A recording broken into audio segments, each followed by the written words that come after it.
Good. So hopefully we won't get done too early today, because now I've only got 40 verses here. So, but I think I came at it at a little different. Yes, sir. I was reading my commentary, there was one of the apostles that was not from. Oh, really? Which one was that? Judea, Judas. Ah, which is interesting, because we'll get to that in 71. 70 and 71. Jerry will get to that. Yeah.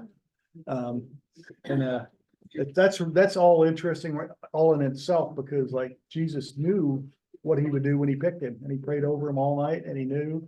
And it's because in the Lord's plan, there was a plan that he was going to be portrayed, but I'm picking on your lesson here.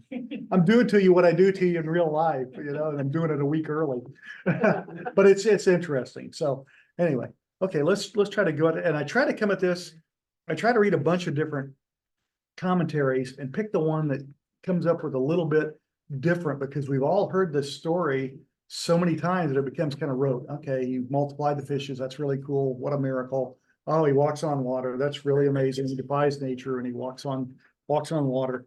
But I tried to pull some things out, and I found some interesting stuff theologian wrote over in Switzerland, and I'll get to that. But anyway, hopefully I'll give you a little bit different way to appreciate this. That's what my goal is, at least. Okay, so we're not doing John 6, 1 through 71. Okay, where were we last week? And I'm so glad you're here, because I put this next thing in for you, Jerry. Where were we last week? At the well with the. Okay. What's it? No, we weren't at the well. The healing. Oh, You know, yeah. that was the week. You weren't here before. last week. That was That was 2 weeks. That was 2 weeks. The healing. Okay. You want some help? Jerry was droning on and on and on. That's what we got on. Does that help? Does that help? It's so rude. And Jerry. And I knew Jerry would take, Before he I did knew that. Jerry would take it well. But at least I reminded you we were in John 5, right? Okay. Okay, what were we talking about in John 5? The healing of the paralyzed man. Uh-huh. That's cool, yeah. And we were talking about also that Jesus is adding to his credentials, right? He claims a unique relationship with the Father, which is something that could get him killed. For a Jew to claim what he claimed was very dangerous, and yet he doesn't get killed. He offers John the Baptist as a witness, as to who he is. He offers Moses as testimony as to who he is. Okay. Anything to add, Jerry? Anything to add? I mean, it's hard to condense a whole hour's worth of lesson, but. So I think it's interesting in that particular section, to me anyway, that in the Jewish realm, they always have at least 2, maybe 3 witnesses for anything judicial or anything that you have to believe. And Jesus, from the well on, is using at least 2, sometimes 3 witnesses Mhm. for everything he's saying about himself and his godhood Mhm. with the Father and everything. And that is because, according to, That is because the Jewish ministers have got to recognize that he's got these Yeah. witnesses that make it true. yeah, Jewish law requires 2 witnesses, Yeah, right? and he's using at least 3 sometimes. Yeah. Yeah. Well, he's God. He's, he's gonna overachieve, right? Okay. On our behalf, generally. Okay. Okay. So in the 6th chapter of John, John only selects 2 of the miracles to discuss. They're all discussed, these 2 were all discussed in the previous gospels, but they also add some other miracles in there too. It's interesting that John picks these 2, and I think I've kind of figured out why, where he was trying to head with this. So 50 years on, which if you'll remember, the synoptics were all written roughly at the same time. John's speaking about 50 years later, we think. Sometime in the future, he's had a lifetime to think about what was Jesus trying to do here? What was God trying to tell us? And he's really had a lot of time to ruminate on these things rather than just report them as factual events and try to get the details in there. As a matter of fact, his account of these 2 is much less detailed than the other synoptics. And sometimes we have to refer back to those to understand some of what he's trying to tell us. And I'll try to pull those out. So anyway, we're talking about the feeding of the 5,000 and the walking on water. Okay. And Jesus, 6:1-4. Somebody want to read that real quick? Sometime after this, Jesus crossed the far shore of the Sea of Galilee, that is, the Sea of Tiberias. And a great crowd of people followed him because they saw the signs he had performed by healing the sick. Then Jesus went up on the mountainside and sat down with his disciples. The Jewish Passover feast was near. Okay, yeah, I'm so glad we have commentaries because what does after these things mean? You know, okay, well, it means about 6 months has passed. Herod has killed John the Baptist. The disciples have been preaching all over Galilee. Okay, and so we know that those three words actually mean something. And it's great that we have commentators that can bring it out for us because we could spend a lifetime trying to figure that out if we didn't. We are living in such a rich time for being able to understand the Bible correctly. Okay, and he went over the Sea of Galilee in a lot, which is the Sea of Tiberias. That you go, well, why does he point that out? Because anybody outside of Palestine would have known it as the Sea of Tiberias. So he's reaching out to people outside of Palestine and outside of Galilee. He wants them to know where this is and what happened here. Then a great multitude followed him because they saw the signs which he performed on who were diseased, and Jesus went up to the mountain. This is the first time when he starts to pull himself away. It's getting a little bit stressful having all these multitudes follow him. Okay, so you'll see several instances of that here in John 6. Okay. And there he sat with his disciples, and he's talking to his disciples because he's trying to impart to them a lot of information because he knows, you know, his time is relatively short on this earth, and he's got to get these disciples understanding everything he wants them to know. Okay. Now the Passover, a feast of the Jews, was near. Aren't the Jews supposed to go up to Jerusalem for the Passover? Aren't they supposed to go up like 30 days before or something like that? Now, what are they doing following Jesus around? Well, that was the power of Jesus, you know. And I'm not going to get into it because it would be involved after verse 40. But there was some discussion about numbers, and the multitude of these people that were following him proved that he was something to be concerned with, reckoned with, understood, believed in. Okay, as a matter of fact, it's believed that during the time that Jesus was on earth and was doing his ministry, about 70% of the Jewish faith believed he was the Messiah. Now, after he didn't prove to be the Messiah they thought he should be, there was a lot of fall away. Okay, and then we're still seeing the repercussions of that today. Okay, so anyway, why are these people following when they should be going to Passover? What good Jews do? Okay, well, they obviously saw something in Jesus. Okay. And I took this picture. I'm not sure if this is the Ganges or if this is a movie, but I thought it would give you a good idea of what the multitudes that would have been following. That's not even 5,000 people there. And we're about to talk about the feeding of the 5,000. And what's interesting about the 5,000 is it says 5,000 men. They didn't count the women and children. So it could have been twice as much. Yeah, probably somewhere 3,000 to 5,000 probably.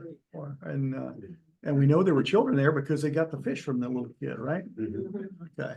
They stole the kid's lunch. They took his lunch money. I don't know. One person brought lunch. Yeah, Yeah. 5,000. yeah. That's what's so fascinating. And that miracle in of itself is wonderful. You know, we think about it, it's wonderful, but that's not all we can drag out of this. Okay, so I brought that, like I said, I can't tell if that's the Ganges and a bunch of people going down to get a drink of water or No, that's what? the ceremony in India, Yeah, it looks for the cleansing of the body. Every year, they all have to go into the Ganges. Yeah, have you ever seen pictures of the Ganges? It's really awful. It's filthy. Bodies, waste, No. mud. Oh, it's a. Cows. Yeah, well, there's that too, yeah. Okay, why are all these people with Jesus and not at Passover? Okay, right now he's very weary. They've alluded to it just now. He's gone up on the hill probably to rest and prepare. Okay, but the people, it's just like anytime you see a prophet or somebody who's really popular and seeming to say the right things, they're going to follow him. you know, and that's what's happening here. They'd seen many, many miracles, and that's important to remember because they're gonna turn on him, you know, because he didn't do one more miracle, I guess. Okay, so they weren't gonna miss any more, even if it meant going away from Passover. And they may have had the thought that this guy may be the Messiah. We may not need the Passover anymore. Kind of makes you wonder if people say, I require a miracle in order to believe in it." Well, Mhm. maybe if you saw it, you still wouldn't. Yeah. That's Yeah. exactly right. Timothy, is it Timothy? God, no, Thomas. Thomas, you will believe because you have seen. Blessed are those who have not seen and believe. You know, I always think of that. That's come up more and over throughout the scriptures. So, Uh-huh. you've seen, but you still don't believe. Well, gotta hit you in the head. And Jerry will really get into that next week Yeah. because it's, you know, he's saying some tough things to them, you know, and they're going like, flesh, blood. Eh. In verse 14, it seems like they've got the wrong idea too. Verse 14 here. Yeah. Look. Where it talks about they wanted to make him king. Oh, yeah, yeah. That's, they didn't understand. Yeah, What they kind of thought he kingdom a he was prophet, coming they wanted for. to make him king. Yeah. So anyway, they even, as Jesus left one place and went over toward Capernaum, they even pursued around the North Shore. Okay, and the North Shore is very rough, and that'll figure into a later trip. Okay, so it was tough, but they could see where he was going, so they headed over there so that they wouldn't meet him. They went all the way around the North Shore, and as they come up to the feeding of the 5,000, they're walking up to him, and they've just come over a fairly rough terrain. Okay. Okay, as he sees him coming, he gets out of the boat and he retreats up the hill with the disciples, but he's sitting in a place of authority over the gathered people below where he can preach and talk to them. And he's seen to have authority, okay, on top of the hill. Okay. It's getting a little bit ahead, but it says in verse 6, he himself knew what he would do. And his intent here, and I don't know if this ever occurred to you, but he intended to have a Passover feast with them. They're supposed to be at Passover. He wants them to understand why that's important. Okay. Have we ever thought about that it was a Passover feast at the feeding of the fishes? I know I see a yes nod there. Okay. Anybody else? Okay, okay. Somebody could read 5 through, let's see what that would be, 5 through 7. When Jesus looked up and saw a great crowd coming toward him, he said to Philip, "Where shall we buy bread for these people to eat?" He asked this only to test him, for he already had in mind what he was going to do. Philip answered him, "It would take more than half a year's wages to buy enough bread for each one to have a bite." Yeah. He already knew what he'd do. This is just an opportunity. He already knows what he's gonna do. He's got it solved.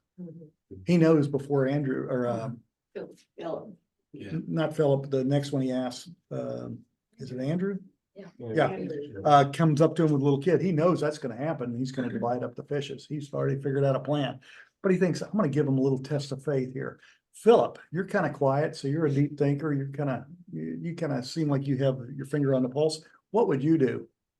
And Philip came up, 200 denarii worth of bread is not sufficient for them, that every one of them may have a little.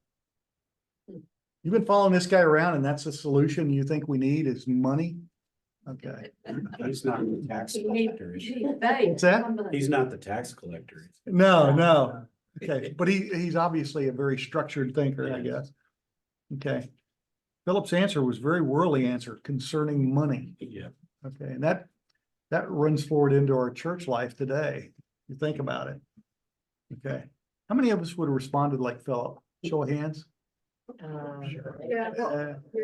Hello. I mean, 'cause What- we can't think We beyond. can't think beyond, yeah. What would we do in here in this church? We'd form a committee.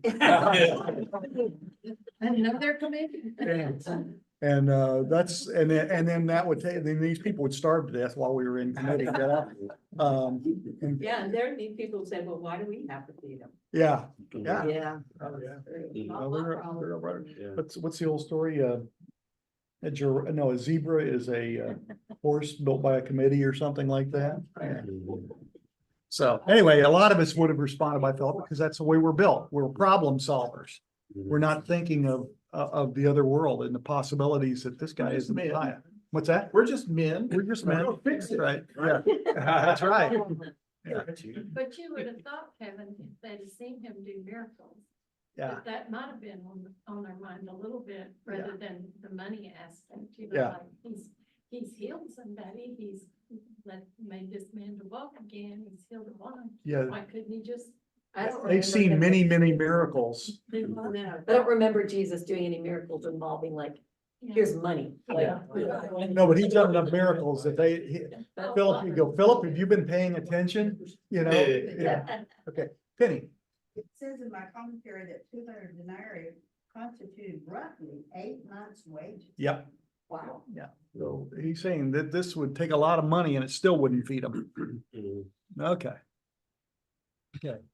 So what I want you to remember this when you're faced with a situation like this, when somebody needs help, and we all have individuals that we come in contact with, when somebody needs help, we'll help them. Worry about where the money is gonna come later.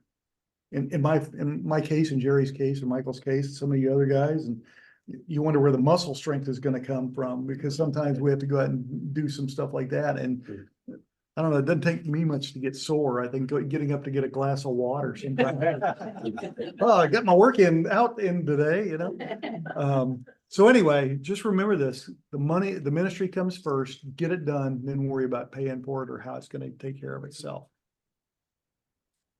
Okay, Andrew does a little bit better. Okay, somebody want to read 8 through 9? Another of his disciples, Andrews, Simon Peter's brother, spoke up. Here is a boy with 5 small barley leaves and 2 small fish. But how far will they go among so many? I saw one commentary and it says, mothers, remember to pack your lunches for your kids. That's what he pulled out of this.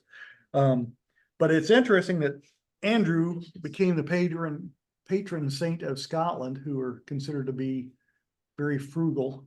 So he went and found a kid and found his fish, you know, so he found it's a little bit more of a faith-based. Lord, here's, you know, some fishes and some loaves. What can we do with them, you know? Okay. And we know that it is a little kid, and this is part of the thing where we know there were children and women, so there's probably closer to 10,000 people here.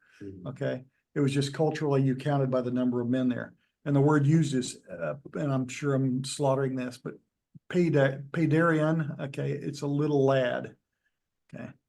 Okay, but Jesus never wants us to wait to minister. He wants us to start with what we have. Okay, we've talked about if God calls you to go do something, He will equip you. Start now, and everything else will fall into line. So I think there's a lot of lessons here we don't think about whenever we're talking about the miracle loaves and fishes. It's kind of the availability versus ability. Bingo. Yeah, did everybody hear that? Remember that sermon here a couple of weeks ago? Hard to forget that one.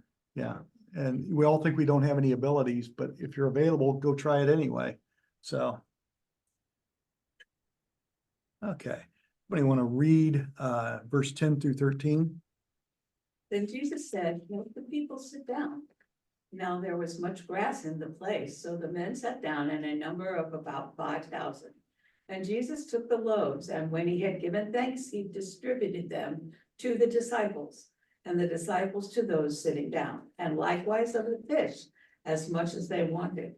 So when they were filled, he said to the disciples, gather up the fragments that remain so that nothing is lost. Therefore they gathered them up and filled 12 baskets with the fragments of the 5 barley loaves, which were left over by those who had eaten. Okay, you know, when I looked at this at first, I go, there's not much there. I mean, it's just, you know, but when you start looking at it, there is stuff there. And I may be getting ahead of my next slide here, but Jesus said, make the people sit down. How did they eat back then? They sit down. Sitting down and reclining typically, right? So it was important that they sit down and they knew that they were about to receive a meal. Okay, so he asked them to do that. There's much grass in the place, it would have been comfortable. It would have replaced the cushions that they normally would have sat on. Okay, so everything is provided for them here. And so it says as much as they wanted. So people could take 5 loaves and 5 fishes, or they could take 2, Yeah. you know, as much as they wanted. yeah, and we'll get to that. So, It's crazy. Yeah. Crazy. or as Jerry says, And all the fish were cooked. Yeah, well, they're dried. Yeah, Dry. yeah. Yeah, and I'm going, thinking like, oh, I can't eat carbs, so I can't eat the bread. And I'm not sure about dried fish. I've looked at dried fish before, but I've never eaten it, so. Like it. So Kevin, Yeah, Tim Hawkins talks about how awful Ezekiel bread is. And he said, I wonder if Jesus served Ezekiel bread at this event. That's why they had 12 baskets left over. there's a reason they had 12 baskets left over, and I'll spoil it here. Most Jews at that time, well, all Jews at that time traveled with a basket, man and woman, and they just kept all their stuff in those baskets. So where'd they get the baskets? They probably got them from the disciples, and they ended up back with 12 baskets full. So the disciples had enough food for the rest of the day and going back on the return trip. Yes, sir. But I always think that maybe the kid, he had this food. And his mom says, now be careful with that and eat it and all this stuff. And he comes back and he says, now I got 12 baskets. How did you steal that from? I mean, how's he gonna explain this to his mom and dad? Yeah, yeah. I would think he would have some explaining to do about why he came back with like 30 fishes and 20 loads, you know? But probably what happened, these were the disciples' baskets that they gathered up. And so they had food for the rest of the day and could go back. So you had plenty of food. And Okay. eating the fish meant eating everything, because it was dried. They wouldn't have any leftover skin, they wouldn't have any leftover bones, Yeah. nothing, they'd eat the whole fish. Yeah. And what's interesting when they were talking in the commentaries, when they say the root words, there's some indication that maybe they might have had a whole fish and maybe a small chunk of fish, you know, but they reproduce this all from what was in there. But So it says as much as they the want. miracle is great any other way. Okay. The miracle So- was that there was a fish to begin with. Let me go on to this because I think I'm getting ahead of myself. Okay, so sit down, recline on the grass like they would at a meal. They're about to receive a Passover meal. Okay, they don't realize it yet. Okay, there were 5,000 men, and that's just because that's the way things were reported. There were 5,000 in there. There are probably an additional 3,000 to 5,000 women and children, maybe even more. I don't know if they, I'll bet you. yeah, yeah. Okay. First thing he did was he gave thanks to the Father. There was no ostentation, just like before when the water into wine, put the water in there, boom, take some out and give it to the steward, see how good it is. So he just quietly gave thanks to the Father, lifted up his eyes. Okay, No performance. no performance, no brouhaha or whatever it was, or, you know, no ceremony, okay. As much as they wanted, Sue, there's plenty of it. They're not getting, somebody said they're not getting an airline meal, which, you know, a guy my size, you get an airline meal, go, well, that's a nice snack, but you know, they had as much as they wanted, and that was good because this was their Passover meal. And they're probably sitting around burping and, you know, full and didn't want to move around. So there was plenty. It's an interesting and different. Just trying to make it live for you. Yeah. I don't think you can recline on the grass and eat though. I don't. Yeah, well, I'm not sure I want to recline anyway, you know, even today, so I like eating sitting up, but anyway, well, he's not, they did have 12 baskets, enough to feed each disciple for the rest of the day. It's peculiar that it was exactly 12 baskets. And they were probably disciples, so they were probably the disciples' own baskets, and they were used for the purpose of feeding them for the rest of the day. It was divine. Yeah, yeah. It wasn't just luck that it ended up 12 baskets. By design. So anyway, that's what you sit there and you look at it and you read, okay, there were 12 baskets left over. That's pretty good. There was extra, you know. Why 12 baskets? You know, if you stop and read it slow and you go, why grass? Why sit down? Well, that's a sign of obedience, first of all. Sit down because I'm going to feed you. Okay, I believe you're going to feed me. I'll sit down. Okay. So Do you think the people realized the miracle that occurred? I think they saw it. They had to. I keep trying to envision it, like you put a fish in. That's and all of a sudden it's full. But That's a it's very not, good all of a sudden- point. But if they came and they didn't have any food, and all of a sudden all this food appears, they gotta figure it. Yeah, they're walking through there with baskets. They're going, this is pretty good. Although if they walked amongst them to distribute it, maybe they assumed. Well, the apostles knew for sure. Well, the disciples knew, yeah. And many of the people knew too. Spread out, they might not realize. Kevin, You knew the kid saw it because he was probably hanging around, hey, I want my basket back, you know? Right. My mom was gonna kill me. What's that? Steve? I think Steve is. yeah, just a thought. There's another symbolism here. Jesus is the bread of life. The 12 baskets could very well represent the 12 tribes of Israel. Mm-hmm. And so the fact that Jesus is the bread of life and the provision through this miracle was in some ways displaying the fact that he is the Messiah. He is the one that brings, because tie it back to manna. They used to get manna from heaven in the wilderness, but now there's a new God himself giving them the bread of life. And they will bring, the people themselves, the naysayers will bring that up, let's say, not today, okay, no. It's your baby, okay. And you can also say that the two fishes represents, being fishers of men. Mhm. They distributed the fish, and so they were bringing people to Jesus. Well, I was wondering if there was a significance to the fact that it was the bread that was left over. It doesn't mention there was fish left over. At least in mine, it says 12 baskets of the bread. 12 baskets with the fragments of the 5 barley loaves, which, okay, yeah, well, there isn't gonna be an allusion to the bread of life, okay? But Yeah, yeah. Jerry will get to that next week, okay? Well, it's kind of like that Steve was saying too. Write that down. Yeah. He's already got his lesson written, if I know Jerry, so that's, okay, let me get my thoughts together here, okay. Surprise me, Kevin, what's next? Okay. Oh, to your point, one of the commentators was really kind of fascinated, like, how did this happen? Did he just go, I'm gonna fill up all the baskets?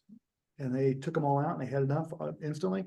Or did the baskets, renew themselves as needed? I don't think they never went empty. Well, I got an answer from, because he went and looked in Matthew, I think it's Matthew, and he has some verbal clues as to how it happened. Okay, so I'll talk about that here in a minute. Well, matter of fact, I'm gonna talk about it right now. Okay. Okay. How exactly was this miracle accomplished? The Mark version has clues. I'm sorry, not Matthew. Okay. Did Jesus send out complete baskets filled, or did he send out baskets that miraculously refill themselves as needed? Okay, and this is where commentaries come in good, because you and I both would spend hours trying to figure out what the aorist tense was. But somebody has figured that out for us, okay? Okay, so he uses the aorist tense. He says, Jesus blessed and broke the bread. It implies that it was a single action, never repeated. Okay, in other words, he had the bread in his hands and he was breaking off pieces constantly. And he never picked up another piece. It was the same piece and he just kept tearing off. And he filled the baskets. Okay, so he filled them up before they left, okay? And then he uses the imperfect tense. He says he kept on giving to the disciples. In other words, the miracle occurred solely in Jesus's hands. So it didn't happen out while they were out, they come No, back. and they it get happened some more. right there. That's cool. That one piece of bread started out and Wow. it all happened in his hands. And I thought that was worth noting because that's pretty interesting to me. Because I always have like, Nancy, how did this happen? Did he throw in a few pieces and then he just started multiplying as needed? Well, no, he not only tore off enough that everybody had their fill, but when he returned, he tore off just enough to know that he was gonna fill up 12 baskets. Wow. That's right. That's amazing. Of course, he's God. He can do things like Yeah. that, you know? Okay, it wasn't a thing. So anyway, the miracle did occur solely in Jesus's hands, okay? And there was never an increase. In other words, he didn't ever have a whole bunch in his hands at one time. He was tearing off a piece of bread and tearing off a piece of bread and tearing off a piece of bread and then that's how it occurred. And it's interesting, they said he did the same thing with the fish. Like, I think it's Yeah. interesting, they were pointing out, there wasn't some other miracle with the fish either. He did the same thing. Yeah. I never read that before. It's Yeah. interesting. So he kept breaking off the 5,000 of the pieces till the 5,000 plus ate their fill. Okay, so they had plenty of food. Just to, why did you say the fish were dried? What, but that, I guess I said that because I assumed that that's the way they did. They ate fish. They laid them out and dried them. I'm willing to get into a verbal fist fight with anybody. You have to lay them out, salt them and let the sun Yeah. dry them out. Yeah, yeah, but they would have come in the lunch like that. Right, well, Yeah. those fish that the little boy had were already. Yeah, they were already cured, You so the don't ones think that it he was was reproducing. I know, he can go off the same day. Yeah, deep fried in cornmeal. Yeah, this is Galilee, not Texas. Oh, Yeah. Okay. Verse 14, then those men, when they had seen the sign that Jesus did, said, this is truly the prophet who has come into the world. Okay, there obviously were men watching what was going on. So is there any significance to the word prophet instead? of Well, the yeah, word that's not really buying in on the whole thing. Okay, and I don't wanna spill into too much into next week, so, but we'll, okay, did they believe he was the Messiah? Maybe some did, but the fact that they're using the word prophet means they think of him more as Moses. Yeah, but they've been without a prophet for what, 400 or 500 years? Yeah. Yeah. A lot of years. Okay, I don't remember. Going to and sorry for getting No, ahead, no. but going to the next verse where Jesus is, understands they need to make him king, they have the wrong type of Messiah. Yeah, They don't have him, they have the king that's coming, right? yeah, the main thing, a lot of these people expected an earthly Messiah, a warrior Messiah that would free them from the Romans. You know, and what this is a spiritual Messiah that's freeing them from themselves. Okay, and they didn't understand that. Okay, so did they believe he was Messiah? Some may have started to get it. I think when they saw him breaking the bread, yeah, I think they might have, but many of them thought he was a prophet, and we'll talk about that next week, because well, actually, here's one thing. Yes. Prophets did signs and miracles. Mhm. So, I mean, Yeah. there was a precedent for them to think that he was being Yeah. just a prophet. And, but you know, the fact that Moses predicted him that there will come another like me and he will be the Messiah. They're getting a lot of clues that he's a Messiah. Absolutely. Not everybody's getting it. Right. Okay, so kind of like today, Yeah. you know? Didn't we say a week or so ago that the prophet that's actually talked about here was John? Or am I remembering it wrong?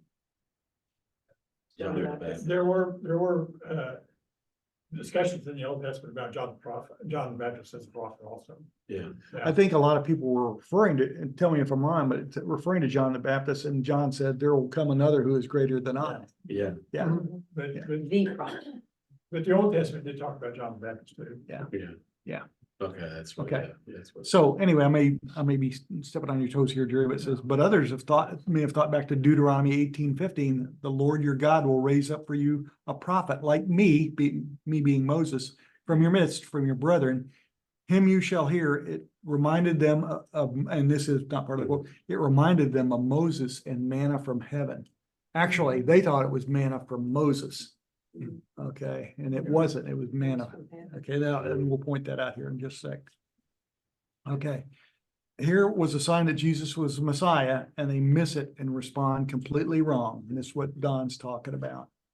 Okay, verse 15. Therefore, when Jesus perceived that they were about to come again and take him by force to make him a king, he departed again to the mountain by himself alone. Okay. He knows he knows men. He can hear them. He can hear their minds working and hear their tongues wagging, and they were going to make him a king, you know? So, he departed to get away from them again. Okay. They wanted to make him a king, not understanding his kingdom was a spiritual one, not meant to be of this earth. Okay. And that's to one of your points, I forget. Yeah. Okay. I think they Okay. believe that without a king, they would never overcome the Roman rule. Well, think about the history of what they're going, and what I think the next point on this will point out. The Jews always wanted a king. God said, I am going to be with you. You're going to be my people. Okay, yeah, that's fine. How about a king? You know, how about somebody like, you know, and then they get Saul and all that. They get, you know, that's fine. But how about a golden calf to worship while you're up on the mountain? You know, and yeah, okay, bring in your earrings and we'll make a golden calf. Okay. Okay. And remember, Israel has a history of ignoring God and wanting earthly kings. Mhm. Okay, who was the one that you were reading about this week and you brought him up that he was not a good king? I can't remember who. it was. Hezekiah? Was it Hezekiah, yeah. And so that's another one we could add to this list, but I put in there Saul, believe it or not. When Menachem Begin was in power, when he would go out into the crowds, people would chant the King of Israel. Okay, well, he was prime minister of Israel, but he wasn't the king of Israel. Okay, we all know who the king is, really.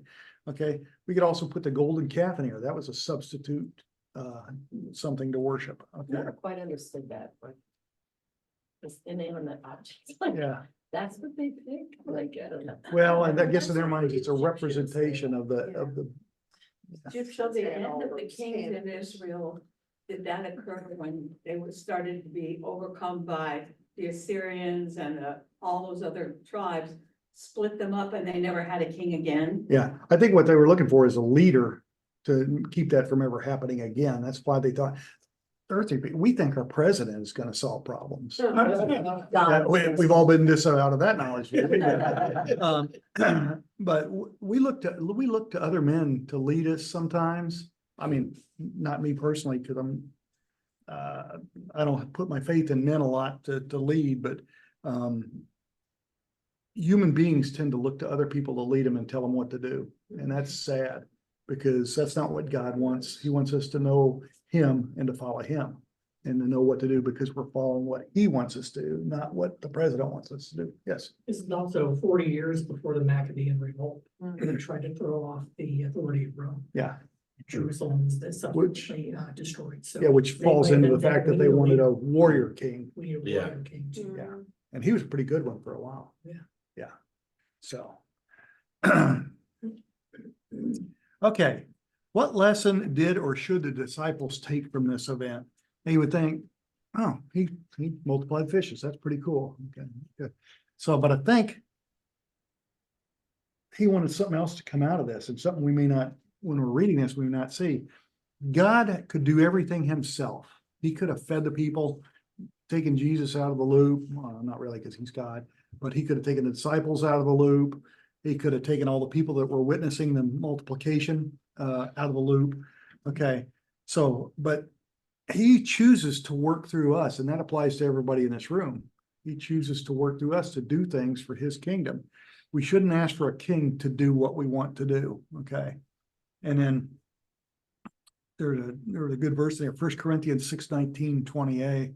You are not your own. You were bought with a price. Jesus Christ died on the cross, and we owe him to do his work and his will. Okay, that's part of our duty. Okay, Mhm. and I've just put in there, I love this phrase. There's only two reasons we're here: know God and make him known. Okay, and I like to remind people of that, because the day I heard that, it hit me like a ton of bricks. Okay. So we shouldn't wait for. a It president is to- interesting how Not this God one. works through. He works through all kinds of different people, and usually it's people who are underdogs. Uh-huh, or But- ne'er-do-wells. Yeah, Yeah. and it fascinates me, if you read through the Bible, how many people he chooses, if they accept to do his will, Hmm, to change the walk of the world. yeah. Oh, Yeah. You know, you think about it, and just think about it in our life. Most of the people that are changing the world and doing good things, they're not the Brad Pitts, they're not the Elon Musks, they're not people who are successful in business or attractive or successful in Hollywood. They're just ordinary people. Yeah. Okay, and they're following God's word. We never hear about them. And when we do, we think, oh, that's really cool. I wish I could think of something to do that. Sometimes on the news or something, they'll highlight somebody that is given everything Mhm. for a cause or to help people. Mhm. You know, you're going, gee, that Yeah. makes me feel like there is hope. Yeah, occasionally you get one of these Hollywood types that they have a, photo op or something like that. They get out there and do something like that, but it's really usually the guys that are doing the hard work that are unknown. Yeah. If I read it right, Schindler, that. Oh, yeah. He was a bum, a creep before the war. Uh-huh. During the war, he was doing all this good work, and then he was a creep again after the war. Oh, really? Yeah, so, but God used him, Uh-huh. but he was not a very good God guy. can use But he evil. can use, as well he as can use good. anybody. He was accorded to the singular honor of being buried in the one Christian cemetery in Jerusalem after the war. The state of Israel gave permission for him to be buried there. So, but I agree with the history you're stating, you know, he went back to being more of an opportunist. Of course, post-war Europe was very tough, and when he didn't have the Jews to defend anymore, he probably was defending his own turf. Yeah, so not that makes it right, but just, you know, it's interesting how God works, so. Okay, verse 16 through 18, here comes another lesson. Somebody want to read 16 through 18? When evening came, his disciples went down to the lake, where they got into a boat and set off across the lake for Capernaum. By now it was dark, and Jesus had not yet joined them. A strong wind was blowing, and the waters grew rough. When they had rowed about 3 or 4 miles, they saw Jesus approaching the boat, walking on the water, and they were frightened. But he said to them, "It is I, don't be afraid." Then they were willing to take him into the boat, and immediately the boat reached the shore where they were heading. Okay, thank you. I'm glad you read through 21, because that's gonna make it. I was gonna ask you to anyway, okay. Mark, which we have to go back to another of the Gospels to get the detail. Mark tells us the disciples did not want to leave Jesus. So something's going on here. You gonna check on them? Okay. The disciples did not want to leave Jesus, okay, but Jesus insisted they get in the boat and go and leave him there. Now this means he's gonna have to walk around that northern shore again, which is very rough at nighttime to meet him, okay? Because there's no other boats in the port. And we know this because the boats came back after the storm the next morning back to that side of the lake. So they're thinking, man, we gotta leave Jesus around, and he's gonna have to walk around, and oh, that's bad, you know, so they didn't want to go, they didn't want to leave him, okay. Okay, Jesus has to command him to get in the boat and leave, okay, and that's again attributed to Mark. We don't get that detail out of John. Okay, it soon got dark, the waters got rough, and a strong wind began to blow, okay, and Jesus was nowhere to be seen. They're out in the middle of the lake, they're out about 3 or 4 miles, they're still somehow, even though there wasn't this much distance, they are blowing around, they're still 3 or 4 miles from their destination, okay, so things are not looking well. They're out in the middle of the night, stormy wind coming out of the north, okay, chopping up the water. It's dangerous. They're worried. Okay. Okay. So when they'd rowed about 3 or 4 miles out, they saw Jesus walking on the sea, but he said to them, "It is I, do not be afraid." Then willingly, I like this, then they willingly received him into the boat, and immediately the boat was at the land where they were going. There's a lot going on here. There's a lot going on here. And I want you to think of something here. I may be getting ahead of myself here. Think of this being out in the boat in the dark, and things are getting rough and not going well, and you're really worried you might not make it out alive. Think about those times in your life when you felt like that. Okay. And that's where this is going. Okay. And Jesus is nowhere to be seen. You're having a tough time in your life, and you've yet to bow your head and say, "Jesus, I can't handle this. You know, I need your help." Okay. In your life, he's nowhere to be seen until you bow your head and say that. Okay. He's always there watching, but you have to ask. Okay. Okay. So when they'd rowed about 3 or 4 miles and they saw Jesus walking on the sea, drawing near the boat, they were afraid. "Oh, there's a ghost. Nobody walks on the water. It's got to be a ghost." Okay. We've never seen this. This is something we've never seen anybody do, and we've never seen Jesus do it. So, but he's done a lot of neat things, but he didn't see it. But he said it to them, "It is I, do not be afraid." So he identifies himself, and they recognize him. Okay, yeah, Jesus, I know you, you know, you're my Lord, you know, and I know who you are. This is what's interesting, and I'm going to go back and talk about it. Then they willingly received him into the boat, and immediately the boat was at the land where they were going. When you're going through a storm, and you recognize Jesus as the answer, you bow your head and ask for him. You're asking him to step willingly into the boat. You're asking him to get in the boat with you in the middle of this storm. Okay, so all the stuff that's going on in your life. And when the second he does, what happens? Boom, they're 3 to 4 miles away in a nanosecond at their destination. So as soon as we accept Jesus into as being part of the solution, even if we're going through it, all of it seems to be going by us. And it's getting resolved. And we're heading toward a goal. But Jesus has to be asked and willingly step into the boat with us when we're in the middle of that storm. Okay, so it's not so much the miracle of him walking on the water. It's the fact that they saw him, recognized him, and asked him to be a part of the solution and step into the boat with him and be a part of their lives. It's kind of the peace that he gives us during the process. I'm sorry. It's kind of the peace that he gives us during the process. It may not be fixed, Mhm. but he's there with us and he gives us Yeah. the peace to endure whatever he has. planned. I don't know how it is with you guys, but it seems like whenever I get to a point, like in preparing a lesson or doing anything, and I don't have an answer, I just stop and I pray, and as soon as my head comes up, I have a certain clarity. I may still have the issue, I may still have the problem, I may still have to go through some nonsense, but I got clarity. I know that God's with me and that Jesus is gonna be with me, he's gonna help me.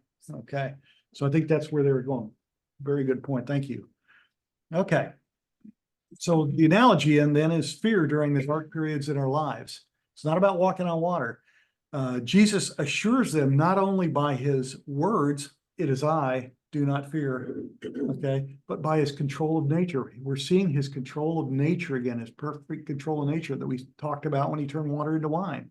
He just does it. He accelerates, the process. In this case, I don't know how he accelerated the process so he could walk on water. Anyway, okay. So every molecule in the universe knows him Uh-huh. and follows his command. Yeah, yeah. You know me, I made you. And they know that. Yeah. So they're smarter than we are. Oh, yeah, yeah. So, and then we could refer to Matthew 14:28, and that's where Peter steps out of the boat and he sees Jesus, says, "Come on over here," and he starts to walk, and then all of a sudden he's going through this tough time in his life. All of a sudden he starts looking around, look at all my problems. That's a big wave over there. And all of a sudden he starts to sink and Jesus grabs him. And one of the commentators says, "I suspect that Jesus let him go down and bubble for a while." And then he reached down his hand and lifted him up. So that's another part of this story, but it's not in John, it's in Matthew.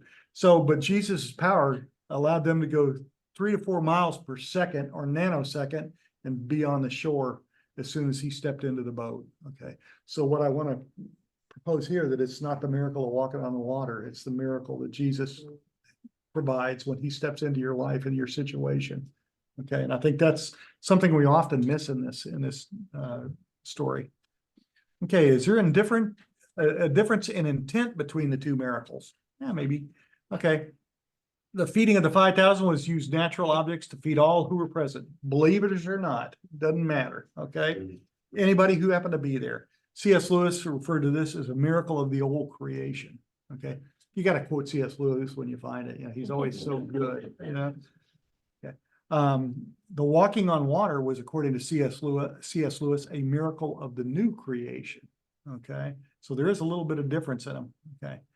Okay, as John thought back on this, and remember, he's got 50 years to think about this now. He probably knew Jesus set this whole thing up to show believers what resources were available to them when they were going through times of distress and anxiety. When Jesus was welcomed in the boat, we find ourselves on the other side of our troubles. We're heading there. We're heading toward the goal. So you think about it, is John sitting there going like, yeah, we wanted him to get in the boat and it was nighttime and he wanted to walk around the shore and he got mad at us. And he said, "Get in the boat and get out of here." He set this whole thing up. He did it to prove something to us, to show what he could do. Okay. And this is very private as opposed to being very public with the 5,000. It's very private to just the 12 disciples. Okay. Okay, what are the two miracles foreshadowing? And this was kind of interesting because this is something that a Swiss theologian came up with in the 1870s. And I was sitting here trying to study these two miracles, and it didn't occur to me until I read what this guy said about it. And I went, oh, that is brilliant. Okay, so the fishes and loaves foreshadow the sacrifice of his flesh and the multiplication of that flesh to feed the world. Okay. Now, these are the two miracles combined. Okay. The night of darkness and separation gives the disciples a hint of the pain and separation following Christ's death. There's going to be a time for 3 days at least before they begin to get hints that he's back. They're going to go, he's never coming back. He was part of her life, but he's never coming back. And until he showed up again, they had a lot of pain and anxiety and worry. The unexpected and triumph return across the waves prefigures the resurrection and the ascension. Okay. Okay. And the church will share in all this by the bread of the Spirit. See, I got the bread thing in. Sorry, didn't need to stare at them. Okay. So I thought that was interesting in a combination of the two miracles that they're foreshadowing the cross and the resurrection. So, okay. And that's why John is great for non-believers Mhm. to read the Gospels of John and talk to you about it. Right. Because there's so many points that you can tie into the grace of Jesus and the grace of hope that he gives you. The gospel was written for you to use. Mhm. Yeah, it's neat that it was written by John to kind of confirm the other three. And he doesn't put a lot of detail into it. You have to go back to them for details, but he puts them more in a metaphorical sense. How do you use them in your life? Okay. I'm going to just read this because Jesus doesn't answer this. He goes, verse 22 and 25. On the following day, when the people who were standing on the other side of the sea saw that there was no boat there except the one that his disciples had entered, and that Jesus had not entered the boat with the disciples, but his disciples had gone away alone. However, other boats came from Tiberias. They're coming back after this one, near the place where they ate bread after the Lord had given thanks. When the people therefore saw that Jesus was not there, nor his disciples, they got into the boats and came to Capernaum, seeking Jesus. When they found him on the other side of the sea, they said to him, Rabbi, when did you come here? How did you get here? Okay, I just added that. I know. Don't be doing that. Hey, taking away, I know. Okay, forgive me, it's for a purpose. Yeah. Okay. That's a Perryism. and- Yeah, it's a Kevinism. Yeah. It's a versus Keelonism. Yeah. Okay.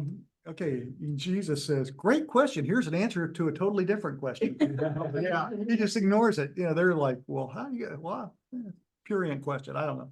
So Jesus answered them and said, most assuredly I say to you, you seek me not because you saw the signs, but because you ate of the loaves and were filled. He's kind of getting accusatory here. You saw, but did not recognize any signs of Messiah. You're only here for the free lunch. Okay. I have something so much more valuable than bread, and you still can't see it. Okay. This kind of points up the confusion in men's minds, not only then, but today, because we're so confused. We sometimes don't understand how, it's difficult to understand that Jesus is God and who Jesus was, and he's something more than a prophet. And this points up, okay. So he tells them, do not labor for the food which perishes, but for the food which endures to everlasting life. This is the material world versus the spiritual world, which the Son of Man will give you, because God the Father has set his seal on him. Then they said to him, what shall we do that we may work the works of God? And Jesus answered him and said to them, this is the work of God, that you believe in him whom he sent. What does that mean to believe in him? What does it mean? Okay. Know that he's available. Look at your situation through his eyes, see life as he sees it, and know his word. That's what we're doing here in this class, and hopefully what you're doing at home. Excuse me. Count on Jesus to be at work in the most ordinary things, the smallest things in your life, and see him work. And when he works, praise him, give thanks to him. Okay. And then this is talking about when they were talking about harking back to Moses, and it's obvious that they're thinking he's just a Moses, he's just a prophet. Okay. Therefore they said to him, what sign will you perform that we may see it and believe you? What have I been doing? Okay. What work will you do? Our fathers ate the manna in the desert, as is written, he gave them bread from heaven to eat. Okay, then Jesus said to them, most assuredly I say to you, Moses did not give you the bread from heaven, but my Father gives you the true bread from heaven, me. Okay, for the bread of God is he who comes down from heaven and gives life to the world. Okay, pretty understandable, I think. He's pretty direct. Okay. And then they said to him, Lord, give us this bread always. And Jesus said to them, I am the bread of life. So, I self-identifies distinctly, okay? He who comes to me shall never hunger, and he who believes in me shall never thirst. That's how you have salvation. Okay, he's telling pretty directly. But I said to you that you have seen me and yet do not believe. All that the Father gives me will come to me, and the one who comes to me, I will by no means cast him out. For I have come down from heaven, not to do my own will, but the will of him who sent me. This is the will of the Father who sent me, that of all he has given me, I should lose nothing, but I shall raise it up on the last day. Boy, he's talking about a lot of things. God has given me certain people. I won't lose them. I'm going to raise you up. If you die, I'm going to raise you up on the last day. He's telling them what's coming. If they're just listening, okay? And this is the will of him who sent me, that everyone who sees the Son and believes in him may have everlasting life, and I will raise him up on that last day. Okay. Okay. Jesus recognized the worldly hunger for bread beyond physical bread. He's hoping that they will realize that too. Okay. Verse 35, plain speak on how to partake of the bread of life. I am the bread of life. He who comes to me shall never hunger, and he who believes in me shall never thirst. Very plainly The spoken. Samaritan woman believed that. Yep. Who did? The Samaritan woman. Oh, yeah. Yeah. Yeah. Okay. And it says a few things here. Not all who see will come. Okay. Yeah. There's going to be people who go, yeah, that's pretty neat. That's a pretty neat miracle. That's He's a a good prophet. show. Yeah. Yeah. Yeah. It's a good show. When's lunch? What's next? What's the next miracle? And they've already said that. Okay. All who are chosen will come. All that the Father gave me will come. Okay. So he's not going to lose anybody that the Father has already predestined that they're coming to him. Okay. All who come are welcomed. All who come are forever safe. You can't lose your salvation. Why? Because Jesus came down for this purpose. Okay. 2, Jesus can't lose what the Father has given him. 3, it involves bodily resurrection, ours and his, and eternal life begins immediately. In other words, remember what we say? When you accept Jesus Christ, these are the first moments of your eternal life, even before you die. Okay. And we all feel that. And I think